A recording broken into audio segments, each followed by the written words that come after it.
Good morning, good afternoon, or good evening to everyone, depending where in the world you are. I'm thrilled to have you join me for today's live event on human-centric leadership for high performance. We have an incredible group joining us today. Experienced CEOs, C-level executives, and HR directors from different industries and countries. My name is Lizzie Claesson, and for the past 25 years, I've had the privilege of working with exceptional leaders like you, helping them transform their teams and achieve new levels of success.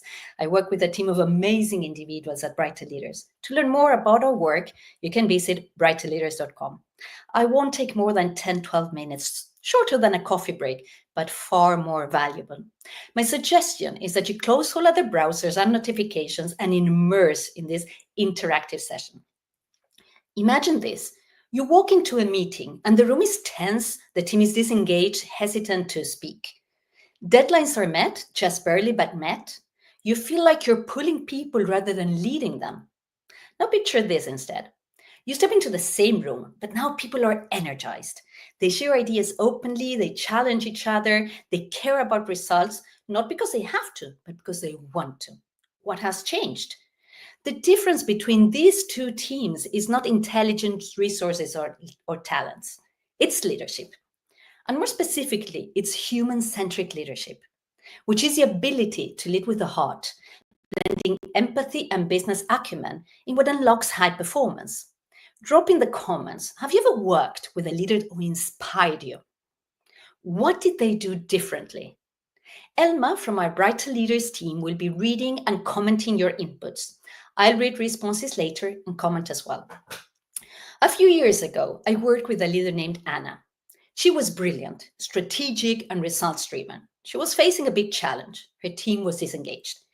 People did the work, but they weren't invested. Turnover was higher than the average for the industry, and performance was flatlining. Anna's instinct was to push harder, measure more KPIs, but it didn't work. She thought she needed to drive more accountability. Instead, what she needed was more connection. As we started working together, she started making small changes, listening more, asking better questions, recognizing contributions. Asking better questions is something I've noticed some leaders tend to forget. They ask more questions, but not better ones. The distinction between asking more questions and asking better questions is critical in leadership. Many leaders recognize the importance of curiosity and engagement, so they start asking more questions. But quantity doesn't always equal quality. Sometimes leaders fall into these traps when they've been more inquisitive. They ask many surface level questions but don't allow space for deeper reflection. Kindly write yes in the chat if you recognize any of these questions. Let's start with the overwhelming and reactive type. What do you think about this? Okay, and what about that? Do you see any risks? What's the next step? Instead of many questions, a sole and better question would be, if we were to fast forward 6 months, what would success look like for you? Would you agree this question is future-oriented and thought-provoking? Let me know in the chat. Another trap is leading questions. Instead of being truly open-ended, they subtly guide the response. For instance, don't you think this approach is the best one, which contains a bias and is a confirmation seeking? A better question would be one that encourages independent thinking, like, what approach do you believe will have the highest impact and why? Now, let's move to the check the box questions, asking just for the sake of engagement, but not genuinely listening. Are we moving forward? Such questions invite to a simple yes or no. Let me turn this question into one that encourages honesty and problem solving. What part of this feels most challenging and what would make it easier? Let me know in the chat if you're noticing the difference between these questions. How can we ask better questions? To start with, shift from what to why and how. Instead of what's the update, try why do you think this approach will work best? Secondly, replace closed questions with open-ended ones. Instead of do you agree, try what's your perspective on this? Thirdly, create psychologically safety. Instead of is there anything wrong, try What could we do to improve this? And lastly, your silence. Effectively ask a question and pause for a response. Silence signals that their thoughts matter. Leaders who ask fewer but more powerful questions create deeper conversations, stronger engagement, and better decisions. It's not about how many questions you ask, it's about asking the right ones that provoke insight, spark curiosity, and build trust. Maybe you're wondering how it went for Anna. Well, she started asking better questions. This is what happened. Turnover dropped by 40%. Engagement improved notoriously, and performance, you may wonder. The team went from barely meeting their targets to exceeding them by 20% in 6 months. That a human-centric leadership gives good results is also backed by science. Time magazine reports that impactful leaders evolve by developing curiosity, emotional intelligence, and self-reflection. Korn Ferry found that leaders who practice empathy are 3 times more effective at inspiring performance. And Gallup data shows that teams with high psychological safety outperform others by up to 40%. The most successful leaders don't just manage people, they connect with them. This is why I'm going to share 3 practical tools you can start using immediately to lead with the heart while driving high performance. If you're excited about this, write yes in the chat, please. These tools are developed to create a culture where people feel seen, valued, and motivated. Number 1, the 2-minute curiosity rule. Let me know in the chat if you've heard about it. This is what it is about. Before jumping into problem solving or giving direction, take 2 extra minutes to get curious. Instead of telling, start asking. What's your perspective? What's challenging you the most right now?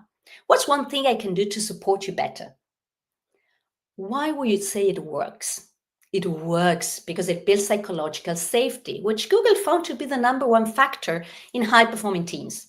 When people feel heard, engagement skyrockets, and so does performance.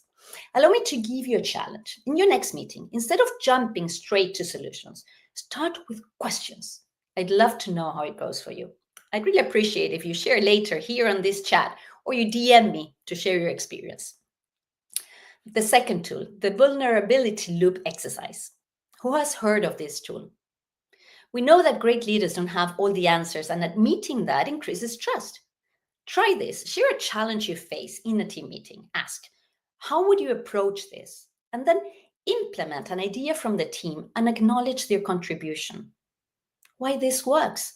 According to Harvard research, leaders who show vulnerability first create stronger team trust.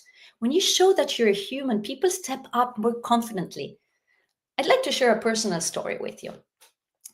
I once worked with a CEO who struggled with delegation. He felt he had to have the answers all the time.